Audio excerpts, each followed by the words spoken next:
All right, look.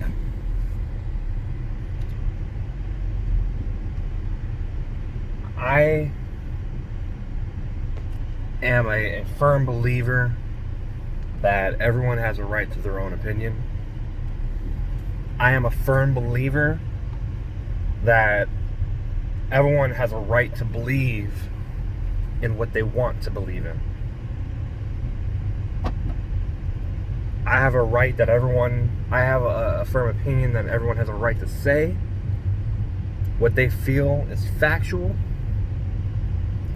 to the extent of it is not going to affect the person next to you.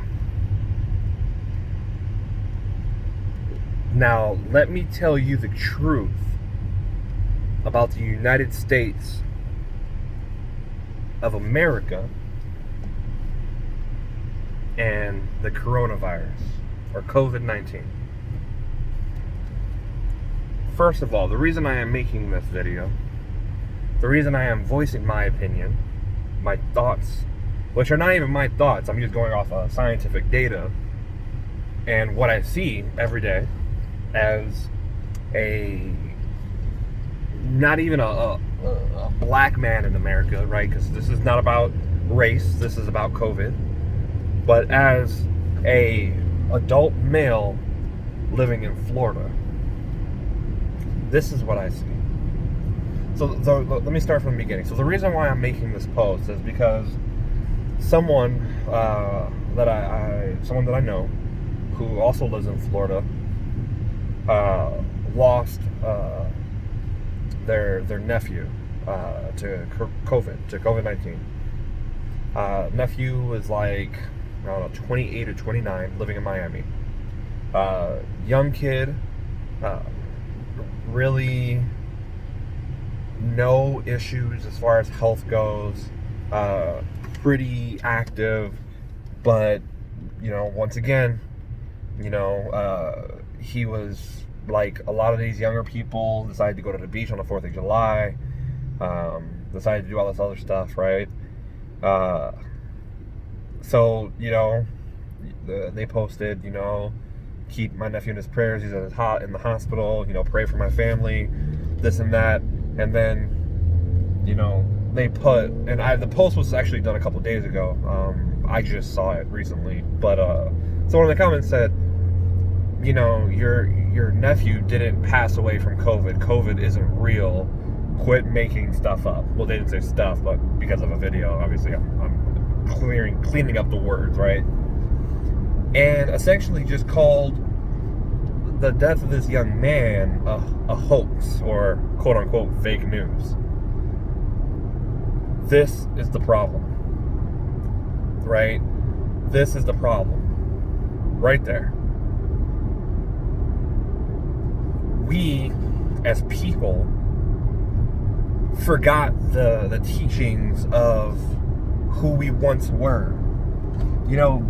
40 years ago, if a pandemic like this ever happened at that time, families came together, neighborhoods came together, they supported one another.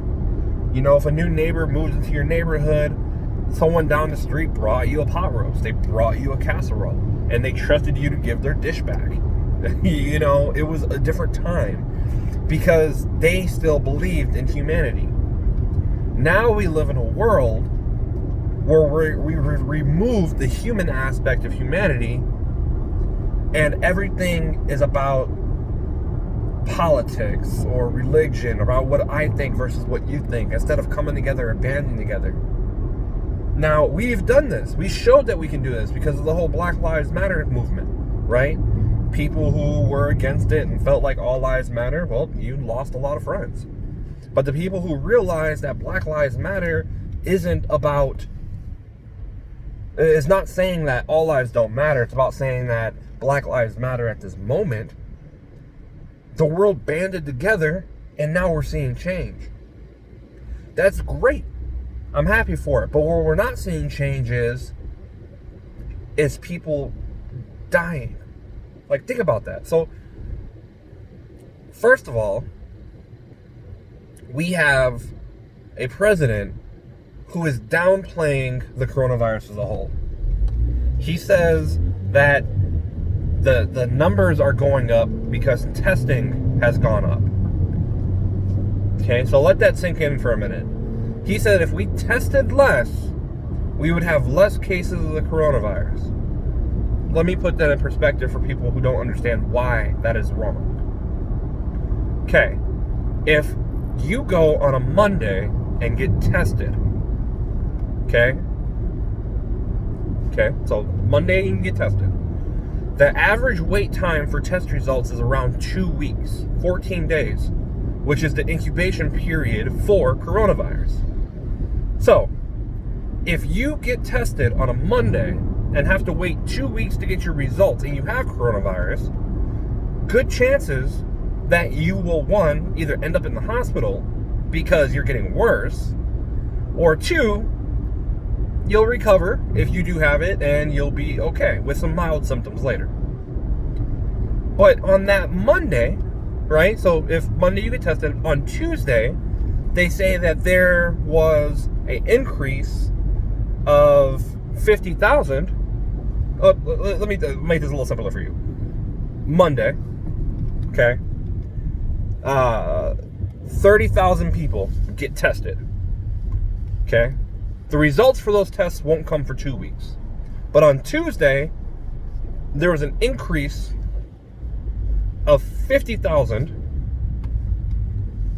people with the coronavirus. That means people who checked into the hospitals, people who tested positive. Think about that. If on a Monday, 30,000 get tested, but it takes 2 weeks to get the results. On Tuesday, they report that there was a surge of 50,000 people. That means people who checked into the hospital, got sick. That's not including the numbers of the people who got tested. So those numbers don't make sense. And even if you did a 1-to-1, that still doesn't make sense. That's 30 to 50. So, that's like saying, I'll break it down even further. That's like saying that I ordered enough pizza for 100 people. Okay? One slice per person for 100 people. And then me going on the news and saying that same one slice per person for 100 people fed 500 people. You go on the news and say, I fed 500 people with a pizza that fed only 100. Doesn't make sense. The testing, it doesn't work. Those numbers don't add up. Same thing here, guys. Look, this is the worst part about it, right? There's a ton of people who are getting sick who can't even get tested because they're waiting in line all day and still not getting tested. There's not enough tests. We're not doing the most testing in the world. We're nowhere near the most testing in the world. And that's the worst part. We are probably I think we are the richest country in the world, and we can't afford to test our people. So there's that part of it, right? So let's just get that out of the beginning. The numbers aren't going up because we're not testing, or we're testing too much. The numbers are going up because we're not testing fast enough, we're not getting the results fast enough, and we're not tracing. Okay? So, there's that. So, now that I've debunked the whole issue of more tests, more cases, no, it doesn't work that way. Okay? So, that's one. Two, that it's like the sniffles. It's going to go away by itself. In some cases, it will. I'm not saying that. Some people won't show symptoms. Some people's symptoms might be mild. We're not talking about that. Okay? We're talking about the people who have an autoimmune disease. We're talking about the people who are elderly and have issues. We're talking about the people who have extreme breathing conditions or diabetes or, unfortunately, obesity. Some people have genetic obesity. I'm not talking about that. I'm talking about I'm not talking about the people who don't have genetic obesity. I'm talking about the people who actually have a real problem. You know, there's lots of different things, you know, that can really influence this. So that's who we're worried about. But no one else is worried about that. You want to know how I know? Well, I'll give you an example. People right now, and like I said, this is not political, this is not racial, this is not any of that. So it's just people. People who say I do not need to wear a mask, or you're taking away my rights, my rights as a human being. You're taking away my human being. You're taking my rights as an American to say I have to wear a mask. And governors who say mask regulations don't need to be enforced. Or a president who says wearing a mask doesn't do anything. Well, let's debunk that. You are saying I do not want to wear a mask. I do not need to wear a mask. I'm healthy. Fair enough. You might be healthy. But just because you're healthy doesn't mean you're virus free. Those are two separate things. Two very, very separate things. So what people aren't realizing is that we're not asking you to wear a mask for you. We're not. It's very simple, actually.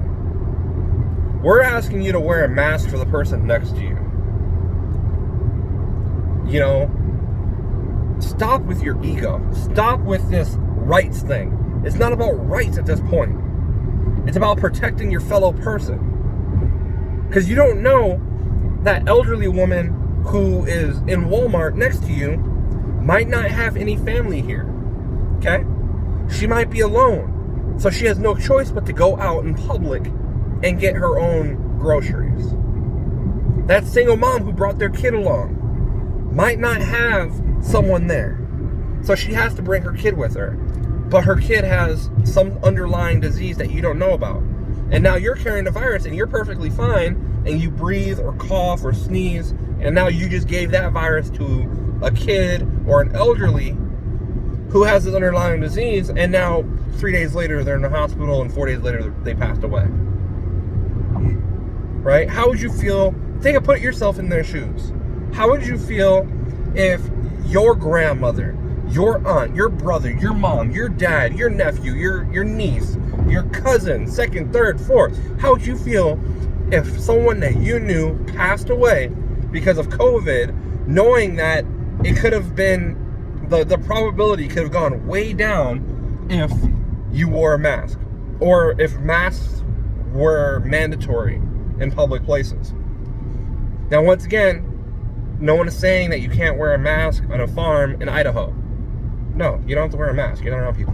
What we're saying is that if you're in a public enclosed area or in the city, wear a mask.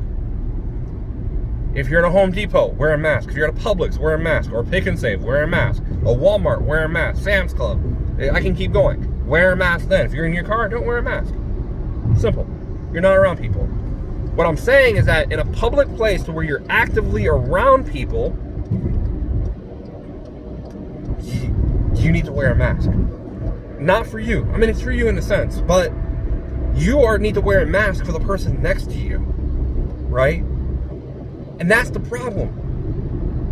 We were doing good. We were. And people can say, well, it's because of the president. Once again, no. We're not going to say that. Okay? It's not. It's because the local governments decided to step up and order masks overseas and get them delivered. They stepped up. And a lot of these local city governors and mayors are still stepping up, and they're getting blocked every step of the way. They're trying to do what's right. Now, we keep hearing that this pandemic is under control and that the death rate is low. It's like 1% of everyone who gets sick dies, right? That's great. That's great. Or is it? Now, let me put this in perspective for you. When September 11th hit, we lost a lot of people that day. It's the truth. Americans were pissed. Go to war. Revenge. No life should be lost. No one in that building deserved to die. Fair enough. Then when we went to war and we lost all those people, we lost all these Americans, it was, we need to celebrate their lives. They shouldn't have to die. They were too young. They had their whole lives ahead of them. The death is wrong. Vietnam, death is wrong. All those lives should not have been lost. We should have done something. If there's a mass shooting at any type of place, death is wrong. Those people had their lives ahead of them. They shouldn't have been taken from us too soon. Too soon. 140,000 people died.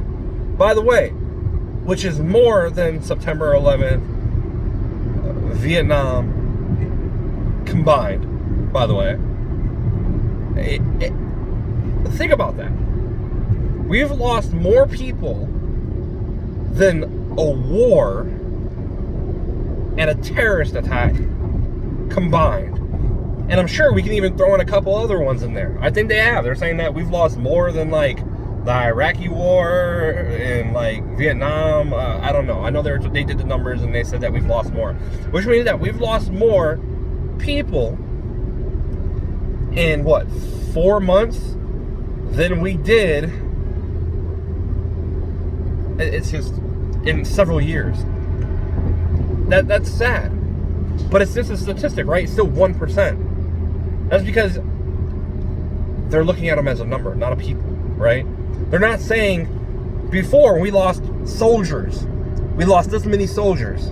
He was a father, he was a brother, he was a son. We lost this many police officers, this many firefighters. There were fathers, sons, nephews, brothers, sisters, aunts, moms, grandparents, right? They were people then. Now they're a number. The president won't even admit that we have a problem. And that COVID is perfectly fine. It'll just go away. It's not, guys. It's not. And the fact that you still have people online saying that, well, I don't know anybody who has COVID, this is just a hoax. Well, say that to the people who are first responders, who are getting sick. Now, do you realize that hospitals, ICUs, ERs are filling up at a rapid pace? And the worst part about it is, a lot of those beds are the nurses and people who are taking care of those people. And that's what's happening, guys. In Miami, there's a shortage of medical staff because the nurses, the doctors, the MAs, the practitioners, the PAs, they're getting sick with the virus. They're getting bad. So now we have a shortage. But the virus isn't real. It's a hoax. It's a conspiracy theory. 140,000 families have lost loved ones. But it's fake. It's a hoax. It's not real. And this is what hurts the most. People are looking at these guys as numbers. They're elderly. Well, young people won't get affected. It's elderly. You know, it's young people aren't dying. It's elderly. And the people who are young that are dying, well, there's something wrong with them. Their immune system couldn't fight it. Well, you know, it's the battle of the fittest. Fair enough. But now there's a granddaughter and a grandson who won't get to see their grandparents for Christmas this year. There's a mother and a father who didn't get to bury their family because now funerals are so fast that you get like 3 minutes with them, throw them in the ground, they move on to the next person because of how fast this is happening. Thanksgiving won't be the same. Christmas isn't going to be the same. Because you're putting a number to a face.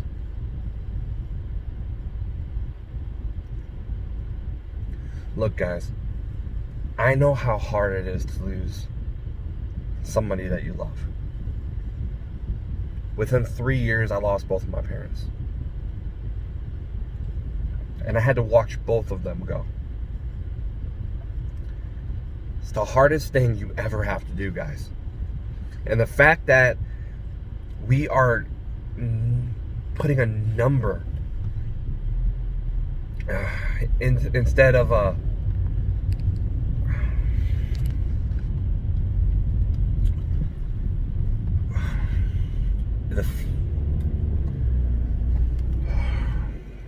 the fact that we're putting a number instead of a face to these people who are dying, and that we're trying to rationalize the death of loved ones, family members.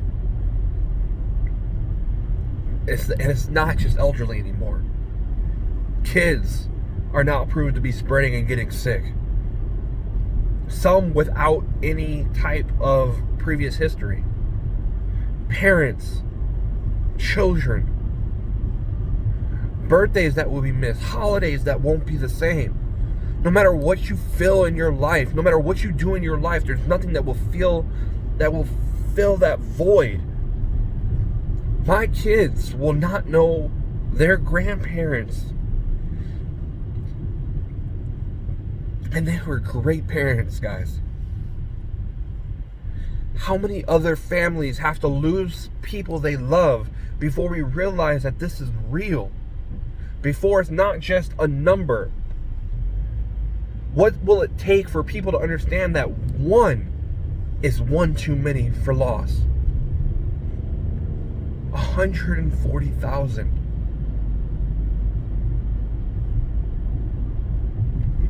What will it take to realize that opening the schools just to open the schools is not a reason to open the schools, guys? Do you realize that most teachers, one, have to pay for a lot of the supplies themselves on a salary that is horrible? But two, a lot of them are older. There's a lot of teachers, especially for the younger kids, that are older. And now you want to force a bunch of students, which one is already way too many for the classroom, back into the classroom with a teacher that they can spread the virus to without a plan. Saying that it's the right thing to do because it'll make you look good. You're not thinking about that teacher. Yeah, the kids may not show symptoms, but they could be carriers. But now the teacher gets sick. Now what do? You're going to find a substitute? Okay. You find a substitute, but you still have kids that are sick, and now they're sick. What are you going to do? You're going to keep sacrificing the lives of people just so you can fill a classroom? So you threaten to take away funding for the schools because they won't open the doors? Why don't you take that funding and say, we're going to fill the school to half capacity. We're going to implement social distancing in the school.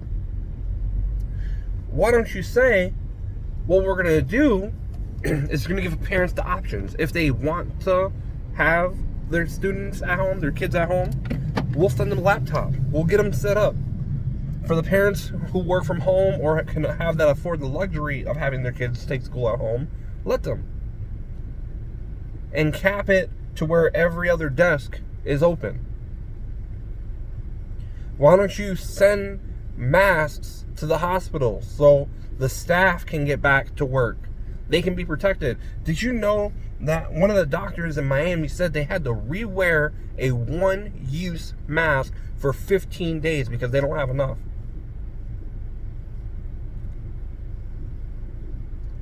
You guys are really quick to jump and say something is a hoax, it's fake. You're taking away my amendment rights, but you're forgetting the cardinal rule. And the worst part about it is, let's throw religion into it. For just a hot sec, These same people who are saying all this were going to church every Sunday. They preach about how God this and God that. But if you remember, I don't think God treated anybody like that. I'm sure he sacrificed. They say that Jesus this and Jesus that, but he never sacrificed anybody else to make him look good. He sacrificed himself for everybody. He said, I'm going to go so you don't have to. I'm going to take your sins so you guys can live in happiness. Are we doing that though? If we're sacrificing people and not willing to put aside our own pettiness, our egos, or whatever you want to call it, to throw on this for 20 minutes while you're in a grocery store, then what are we doing? When did we lose our humanity? When did we look at people as just a statistic and a replaceable object? It's simple. Treat everyone as if you love them. Wear a mask so the kid next to you doesn't get sick. And they don't take it home to their grandparents who are on oxygen inside of a nursing home. Or on oxygen inside of the home because someone couldn't afford a nursing home, so they're taking care of their sick relatives. Because you don't know. I'm going to wrap this up. This was my vent. But we got to do better. No kid should have to lose someone they love. No grandparent should have to lose a grandson or a granddaughter. No parent should have to lose a child. No one should have to lose a niece, uncle, brother, cousin, because you didn't believe in something.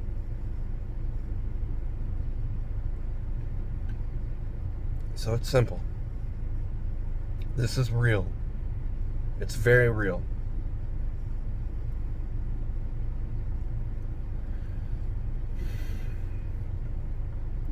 All we have to do is realize that this is a real threat to us right now. Let's not worry about the elections. Let's not worry about tomorrow. Let's not worry about getting these kids back into school. Yes, education is important. I'm not saying education isn't important. I'm saying that what's more important are the lives of the people that we rely on. So even if you don't feel like you're sick, please wear a mask in public. You don't got to wear it at home, but wear a mask in public. When you go out in public or and are around people that you do not know, wear a mask. Please. Not for you. Wear a mask for that little kid that's sitting in that car. Wear a mask for that elderly who's rolling around in a wheelchair. Wear a mask for that 30-year-old man who might not look like he has anything wrong with him, but he could. Because now the numbers are going up across the board. Kids are starting to get tested positive. They even said infants now are testing positive for COVID. So now it's no joke. We can't just say it's elderly anymore because it's not. So, it's simple. Wear a mask, guys. Wash your hands. Let's worry about keeping our people safe. Because if we keep our people safe, the economy is going to go back up. Right? The numbers are going to start going back down. You know, kids can start going back to school because the risk goes down. Now, before I end this, I know I'm going to have someone in the comments and say, well, you know, Switzerland, Sweden, over there, they're opening back up their schools and nothing's going on. Yeah, I agree. They did. But you know the difference is? They went like this and then like this. Their numbers went down. In some cases, it's gone completely. Because what they did was shut everything down and left it shut down until the virus cases went away. We didn't do that. So our numbers are going back up, up, up, up, up, up, and they're going to keep going up, along with our deaths. Boom, boom, boom, boom, boom, right? So they opened back up because they got the virus under control. We don't have it under control. The exact opposite. We're actually so out of control that an entire country banned us from even going over there. Yeah. If you didn't know that, now you know. We are not allowed in Europe. A complete ban on everyone in the United States unless you were a European-born citizen.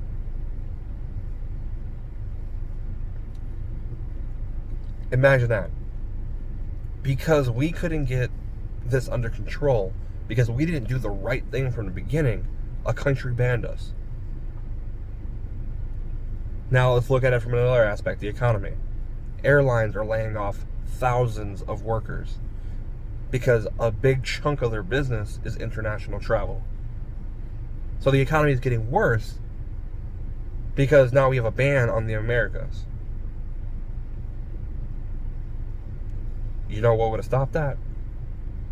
If we would have implemented shutdowns when the virus first came, implemented mandatory masks when this first came, and implemented testing when we first got the virus, we would never be here today. We wouldn't have 140,000 deaths. We wouldn't.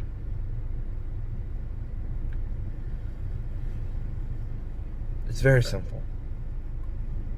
Look, you want the economy to go back up? If that's what you're about, wear a mask. Stop the spread of the virus.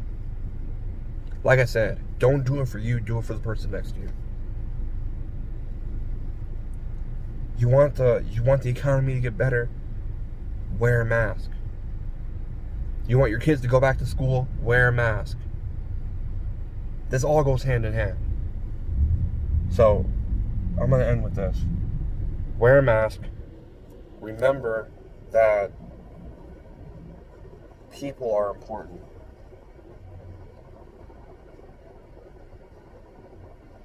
And just remember that these people are not numbers. They have family, they have lives.